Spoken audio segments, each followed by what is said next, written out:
Donc, normalement, là, il doit s'afficher. Voilà. Voilà. Donc, ici, je vous montre la fiche que j'ai montrée. Ici, dans le ciel. Vous voyez dans le ciel, là? Regardez là. C'était, il y a, quand ça a été publié, je ne sais pas quand c'était, ce que c'était, il n'y a pas longtemps, hein, mais il y a marqué, il y a 17 heures, le gars, pas de division. C'est quand Trump a parlé et pour tout le monde, que tout le monde était des Américains, vous savez. Il a fait vous trouvez ça sur YouTube, là, voilà.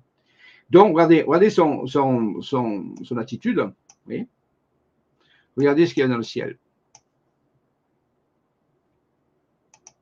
D'accord? C'est quand même curieux. Voilà, pas de division. C'est le message de Trump. Donc, tout le monde voulait dire qu'il était un raciste. Vous voyez, regardez. Son visage, il ne faut pas se tromper, hein, c'est le même. Et c'est à peu près concomitant, hein, c'est à peu près dans les mêmes temps. Donc, vous en pensez ce que vous voulez. Mais quand l'univers nous envoie des messages, c'est à nous de les comprendre. Influence positive. Influence positive, c'est marqué. D'accord? Comprenez? Pas de division. Le message est clair. Voilà. Donc, je pense que c'est passé cette fois-ci. Ouais, c'est passé. Très bien. Alors, maintenant, je vais revenir. Je vais voir ici. Là, voilà. Donc, je me mets ici. Et je vais passer au voyage.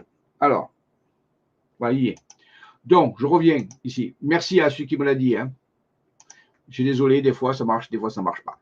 Des fois ça marche, des fois ça ne marche pas. Ça m'énerve. Alors, ce voyage initiatique, justement, pour travailler le contact montant envers les célestes, se fait du 20 au 21 solstice d'été, au centre de la France, un travail extrêmement important où les célestes sont présents, et du 23 au 27 mai, justement, à Carnac et les environs. C'est à peu près l'idée, vous voyez la photo. Grand voyage initiatique opératif actif, activation de la Confédération de la Licorne Libre. C'est clair. Activation des hauts lieux vibratoires et nouvelle approche des rencontres du troisième type avec des célestes. Le nouveau réseau matriciel énergétique de la nouvelle Terre et les hautes technologies de la conscience. Tout ça, c'est des procédures montantes. On travaillera aussi avec le chamanisme, le celtisme, les menhirs, les dolmens, les réseaux. Voyage au cœur de la France rayonnante, le réseau de lumière de la licorne libre. Je remercie mon ami Alain Ballas qui m'a aidé à faire ce diaporama. Et je rappelle qu'il a écrit de nombreux livres très très intéressants aux éditions Cosmogone, dont La Tour de Saint-Bernard et d'autres très très intéressants. C'est quelqu'un de très sérieux. Pour ceux qui s'intéressent à la géométrie sacrée, à la géobiologie, tout ça, c'est des livres de base. Merci à mon ami Alain et Colette. Nous allons aller donc dans la première partie du voyage autour de Bourges, près de Saint-Amand-Montrond et d'Unse-Roron. C'est là où on va faire les 2 premiers jours. Après, on transitera pour la Bretagne. Et là, c'est extrêmement important car, regardez, l'année passée, nous étions, vous voyez, 17 juin, vous voyez, 2023, nous étions déjà là, à ces endroits. Nous avons fait un travail avec des technologies scalaires de Marie et Myrdine de Kristaloff Nahamia. Vous voyez, ils sont là. Tout est fait. Il y avait des gens qui ont travaillé, voilà, et avec un travail alchimique avec l'eau, et regardez dans le ciel ce qui s'est passé. Juste après, je ne dis pas que c'est nous, juste après, regardez ce qui s'est passé dans la résonance de Schumann. Vous voyez qu'il y a une différence entre ça et ça. Ben, vous voyez, ça c'était le 18, le lendemain de l'opération, il s'est passé ça. Jamais personne n'a pu expliquer ce que ça voulait, pourquoi c'est pas ça. Ouais. Ce jour-là, le 17 juin 2023, M. Raymond Toardy, grâce à un appareil photo très performant, a fait cette photo. Où on était, à l'endroit où on y était. L'endroit s'appelle Beaupuy. Et on y retourne là, hein, le 20 et le 21 juin. Vous voyez ça, c'est un vaisseau. Et ça, regardez, c'est un schéma qui explique comment un vaisseau passe à travers un trou de verre. Ça, c'est ça. Comment on le sait? Et regardez. Vous voyez, regardez, on voit le trou là. Vous voyez le vaisseau?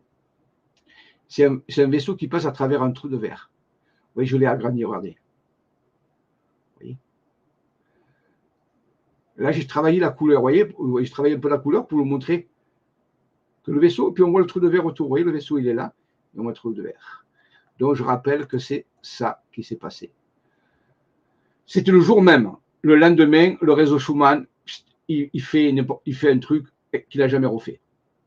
Il s'est vraiment passé quelque chose le 17 juin 2023. Il se passera quelque chose entre le 20 et le 21 juin 2024 à ces mêmes endroits qui font partie du voyage. Oui, je vous montre des vraies photos, des vrais documents. Et la même chose, oui, Bopi, regardez ce qui est apparu dans le ciel. Juste après. 17 juin. 17. D'accord? Tout à l'heure, vous parlez. Vous voyez, ça, c'est des vrais reportages. Ça, c'est des vraies actions. Pour ne pas dire le contraire. Voilà. Ça, regardez, pendant tout au mois de mai. Voilà. Et regardez d'un coup, ça n'a rien à voir. Ça, c'est le 19, juste après 17, 18, 19. Oui. Regardez. Il y a une rupture ici. Alors, est-ce qu'il y a un lien de causalité? À vous de voir. Ce jour-là, une autre personne fait cette photo dans le ciel, au même endroit. Et nous allons aller ici. Ça, c'est Saint-Amand-Moron, la fameuse pyramide. Très importante. À l'intérieur, il y a une statue qui s'appelle l'alchimiste des rêves, qui a été faite en 2001. Et elle nous rappelle la diva Plavlaguna du 5e élément. Je pense qu'il y a un air de... Donc, très curieux. Et, ben pareil, le 18 juin, le lendemain, on va à Dunseroron, pas Dunseroron, Saint-Amand-Moron, à la pyramide et regardez ce qu'il y a. Et on était en train de faire un travail, ça c'est Myrdine, captation Myrdine, c'est les ingénieurs qui font les technologies scalaires, tout ça, qui sont très importantes dans les contacts. Comment ils voulaient qu'il n'y ait pas de corrélation? C'est pas possible, vous comprenez? C'est systématique tout le temps. C'est impossible de dire non. C'est là, tout le temps. C'est des vraies photos, des vraies présences, des protocoles, des technologies, des lieux et des dates. Ça marche. Vous voyez, ils sont prêts quand même là. Peut-être qu'ils ne sont pas prêts.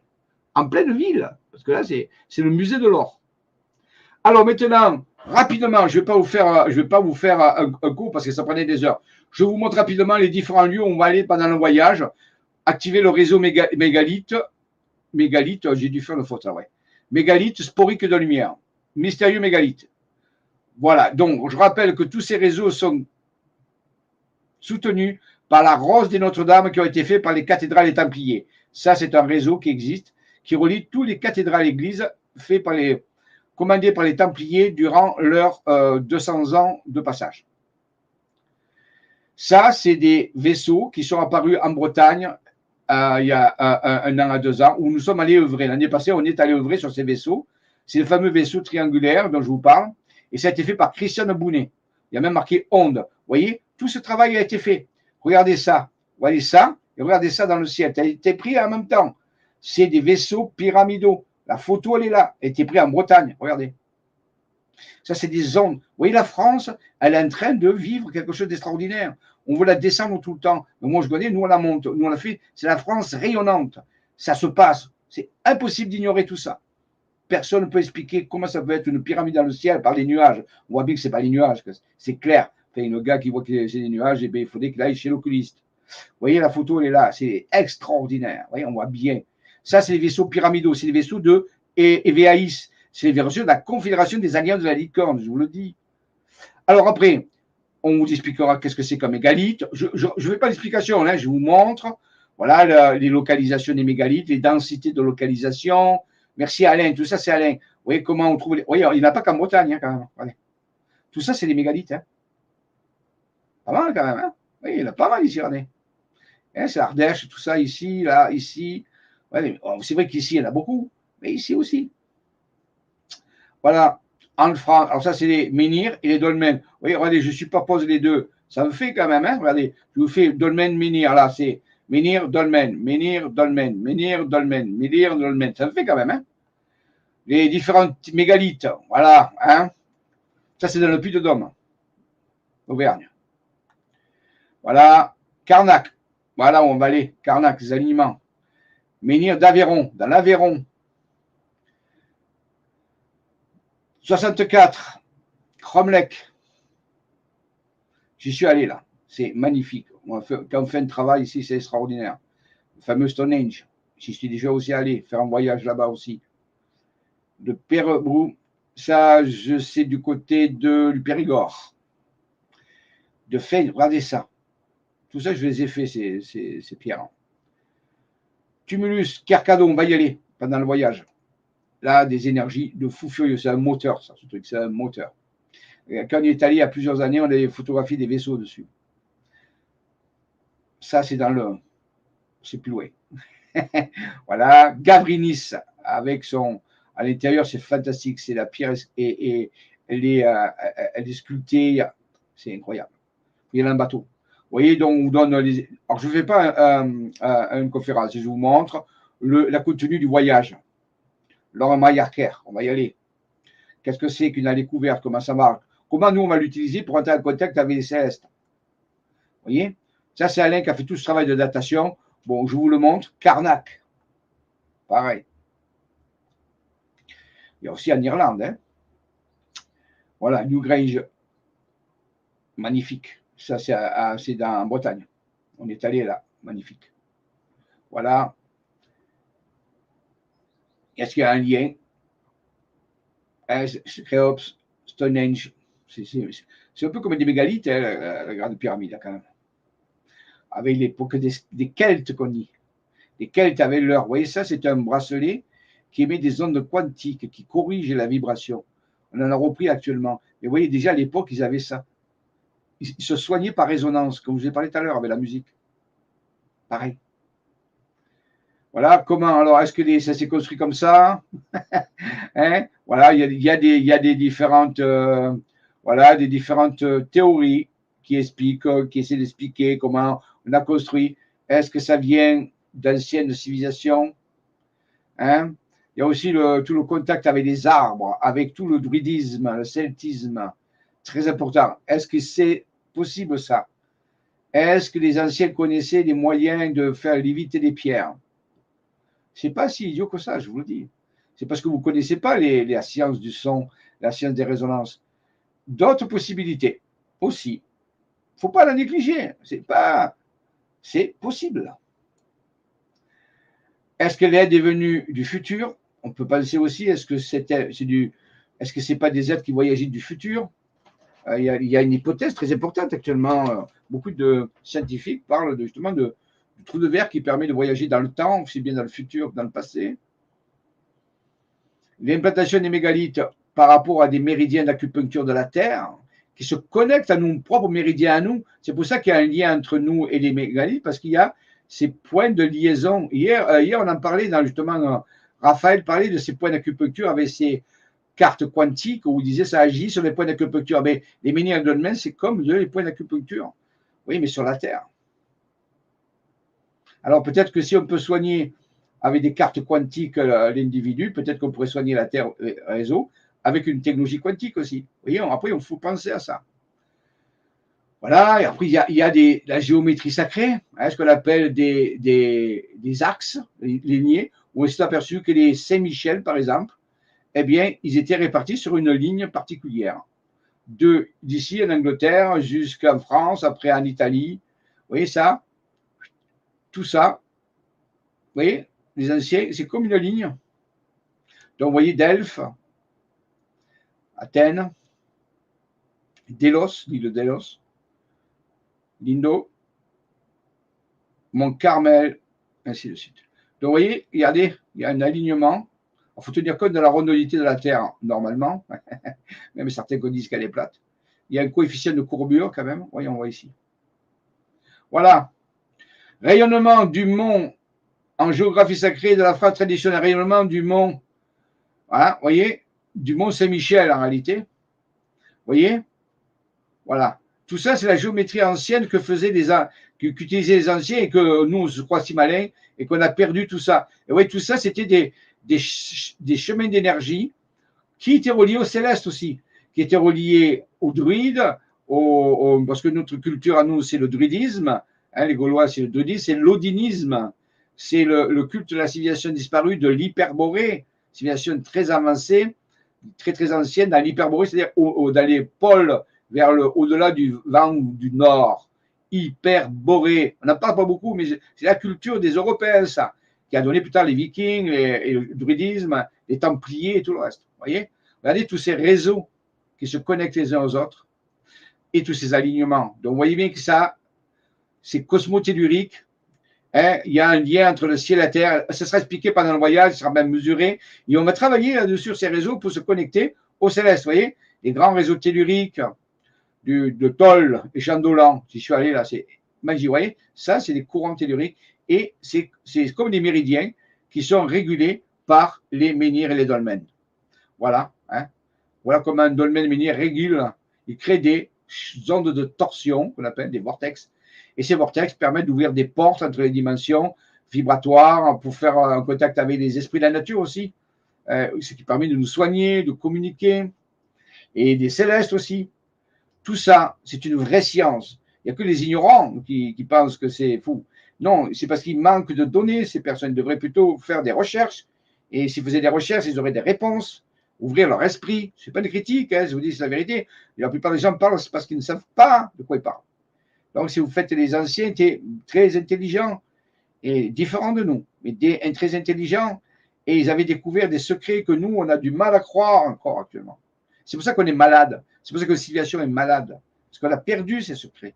Et justement, on va, vous voyez, après, on fait des mesures, 33 000 unités vibratoires. Après, on fait des mesures là-dessus par la radiesthésie, on en fera. Tout ça, c'est corrélé. Les célestes, les anciennes civilisations disparues, hyperborées, les civilisations comme les druides, les celtes, tout ça, c'est relié. Les réseaux, la géobiologie, la géométrie sacrée, tout ça, c'est une science. Et c'est la science du nouveau monde aussi. Vous voyez? Oui, Alain est un spécialiste, je ne vous dis pas, c'est un travail de fou ce qu'il fait. Vous voyez? Alors nous, on ne sera pas aussi technique, mais je vous montre qu'il y a une base technique. Les fontaines, regardez les fontaines en Bretagne sont curatives. Les eaux sont vibratoires. Ce n'est pas n'importe quoi les fontaines.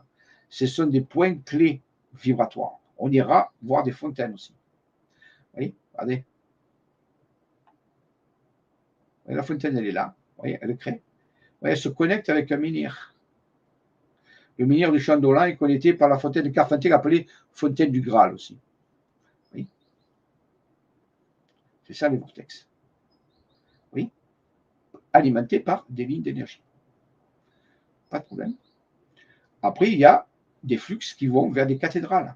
Vous voyez, il y a un menhir, c'est toujours le même menhir, on l'a vu tout à l'heure, le Chandolan, qui est un grand menhir, eh bien, il est connecté à lui-même à une cathédrale. Tout ça, c'est relié. Il n'y a pas de séparation. La fameuse cathédrale Saint-Vincent. Voilà le fonctionnement d'un menhir avec des champs d'énergie. Hein. Je vous dis, je ne fais pas. Voilà des photos qui ont été faites, des vraies photos, qui montrent comment le menhir envoie son énergie. On appelle ça le souffle du menhir. C'est du plasma. C'est un peu l'énergie de Tesla, si vous voulez. Plasma, prana, ki, c'est la même chose. Mana aussi pour les Polynésiens. Et ça recharge. Ça, c'est de l'énergie. C'est de la conscience, de l'énergie conscience à l'état pur.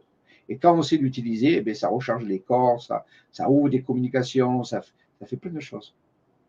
Ces fameux souffles du menhir, comment le souffle du menhir opère. C'est un peu comme un électrocardiogramme. On peut dire que le menhir bat à un cœur avec des. Tout ça, c'est mesuré. Hein.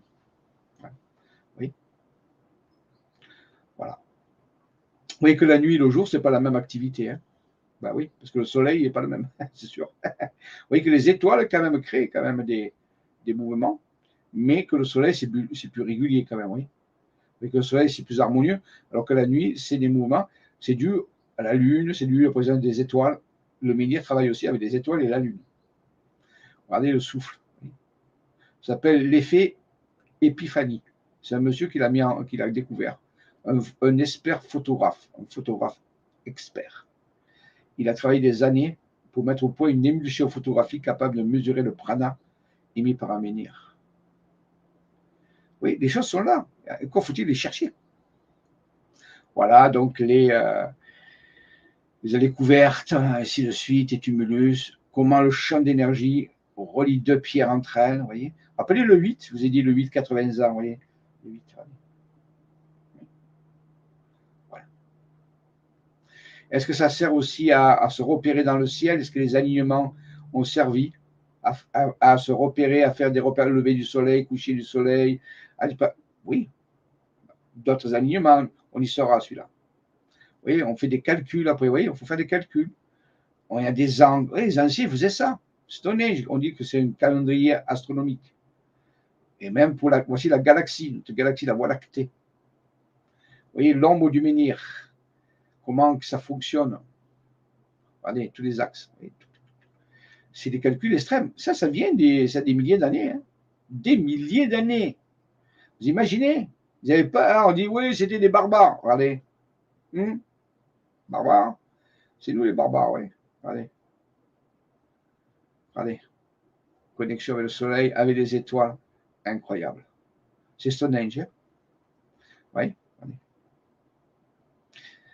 Sacrée science, quand même. Hein? Oui, avec la Lune, Stonehenge. Saint-Michel, on va y aller. Oh, Saint-Michel, le tumulus de Saint-Michel, c'est fabuleux. Vous voyez, mon ami Alain, il a fait toute une étude énergétique avec la géométrie sacrée pour savoir comment ça marche. Et il a découvert des choses, des points clés, ainsi de suite. Après, voilà, vous voyez, avec le lever du soleil, le jour de la Saint-Michel, le coucher du soleil, voilà. Coucher du soleil, lever du soleil, coucher du soleil. Vous voyez, là aussi, on va y aller à Cuno, quadrilatère, c'est un quadrilatère très particulier. Eh bien, vous voyez, 21 juin, on se rapproche du 21 juin, parce que nous, on y sera après avec le 23, donc on sera encore. Et vous voyez comment les anciens se positionnaient. C'était très, très précis, avec des pierres. Vous voyez? Après, solstice d'été, solstice d'hiver. Vous voyez? Été, hiver. Été, hiver. Vous voyez? La position, elle change. Culte, pierre de fécondité, on va y aller à cet endroit, c'est fabuleux. Culte, c'est là, ça s'appelle le quadrilatère de Magnon. Là, c'est fabuleux. C'est une histoire d'amour entre le ciel et la terre. Les anciens, et ça marchait très très bien. Vous voyez, voici un passage. Voilà, voici le fameux géant de Magnon. C'est bon, vous avez compris, c'est le côté mâle, hein, pas de problème. Et ça, c'est le côté femelle, c'est la pierre qui est fécondée. Et ça marche avec des alignements. Vous voyez, il y a des pierres particulières à des endroits. Et on calcule tout ça et on s'aperçoit la porte, la dame, la pierre carrée, le menhir, le quadrilatère, et tout ça, ça marche avec les alignements, le solstice d'été, solstice d'hiver, par le soleil, il se passe des choses. Par le soleil, la pierre est fécondée, et il se passe des faits. Tout ça, les anciens savaient. Mais ça sera le futur, ça. Ça sera notre futur, parce qu'on va retourner à la civilisation, pas de la même façon, mais en tenant compte de la Terre. Voilà pourquoi on est malade, parce qu'on s'est coupé de tout ça. On n'est plus dans tout ça. On avait des tablettes, des ordinateurs, tout ça. Mais les anciens savaient travailler avec des énergies de la terre en mer, même sous forme de mythe, et ils savaient utiliser ces énergies pour se régénérer. Vous voyez, on a découvert qu'à un certain moment, où ceci d'hiver, le soleil passe à travers la porte, le menhir de Magnon, et vous voyez la porte, le menhir, et regardez, le 21 décembre, eh bien, il va toucher la pierre de la dame. Et à partir de là, quelque chose va se faire. 9 mois après le solstice d'hiver, vous voyez, comme une gestation. Voilà, 9 mois après que le soleil est passé par la porte, 9 mois après, qu'est-ce qui se passe? Voilà. Ça, c'est le soleil de 9 mois après. Vous voyez, c'est incroyable ce que faisaient les anciens, la naissance. Alors après, on peut bien sûr faire toutes des mathématiques, des analyses pour comprendre comment ils ont positionné les choses par rapport aux... Il y a des milliers d'années, ça. Et on leur dit qu'ils n'étaient pas capables de... Attendez, les gars. Même à notre époque, on aurait du mal à le penser comme ça. La plupart des gens ne pensent pas comme ça. Eh bien, regardez, ça... Et ça marche encore. Hein. Des années, des milliers d'années après. Culte de la déesse mère. Regardez ça quand même. C'est en Cornouailles. Je l'ai vu, cette pierre, quand je suis allé en Angleterre, en Écosse. Et à ce moment-là, les dames s'asseyaient à des endroits et il se passait des choses. Vous voyez, il n'y a pas 36 choses à comprendre. Hein. Vous voyez, rite de la fertilité. Sur Anse, vous voyez. Les dolmens, voilà. Alors, les dolmens, c'est une autre utilisation. Là, on fait de la radiesthésie, on détecte les couleurs, ce qu'on appelle les vibrations de couleurs qui n'ont rien à voir avec les couleurs que vous connaissez. c'est un nom qu'on a donné, et voir à quoi peut servir un dolmen. Il peut servir à harmoniser, il peut servir à soigner, il peut servir d'autres choses, tout ça. Il faut analyser l'émission de ces radiations qu'on appelle des couleurs. Mais ce n'est pas des couleurs que vous connaissez actuellement. Vous voyez, d'étranges manifestations, comme des sensations de présence dans certains lieux, les animaux ont également des comportements. Voilà, vous voyez. Est-ce que c'est corrélé avec la civilisation égyptienne? Oui, sûrement. Ce sont les civilisations de la même époque à peu près. Vous voyez, la façon d'enterrer les personnes aussi, les alignements, les types de tombes, ils sont des passages vers l'au-delà où les anciens savaient faire accompagner les âmes, les passages des âmes, en mettant les gens d'une certaine façon dans certains lieux à certains moments. C'est une science qu'on a perdue. Nous, on meurt n'importe où maintenant. Mais avant, on ne mourait pas n'importe où. Il y avait une méthodologie qui permettait d'ouvrir les portes, d'ouvrir les passages. Vous voyez, en utilisant la science des réseaux d'énergie. Dans le domaine, c'est plutôt une sépulture, ou alors une grotte, ou un genre de lieu de passage, de rite de passage, en réalité. Vous voyez, regardez les réseaux qui passent dans la roche au fée. C'est pas pour rien qu'on appelle la roche au fée. Je suis allé là, c'était magnifique. L'Ormayaker, en Bretagne. Vous voyez, tout ça, c'est une technologie qu'on a perdue. Gavrinis, je en ai parlé tout à l'heure. Et dans Gavrinis, il y a des sculptures. Là, c'est la table des marchands. Voilà, dans Gavrinis, regardez ça. Comme des vibrations, comme quantique, vous savez. C'est comme s'il nous avait dit, ça émet des fréquences, des vibrations, si vous savez l'utiliser. Et la plupart des gens ont perdu cette utilisation. Il y en a qui l'ont retrouvé, vous voyez. Est-ce que c'est la déesse mère? Et là aussi, c'est pareil, il y a des levées de soleil qui se font à des dates particulières, des alignements, les cultes de la déesse mère. Tout ça, c'est des choses qui ont été, vous voyez, avec le culte de Cybèle, avec toutes ses œufs ou sa poitrine, comme on veut, hein, ses mamelles. Regardez, on retrouve la même chose sur les pierres. Hein. Cybèle, regardez là.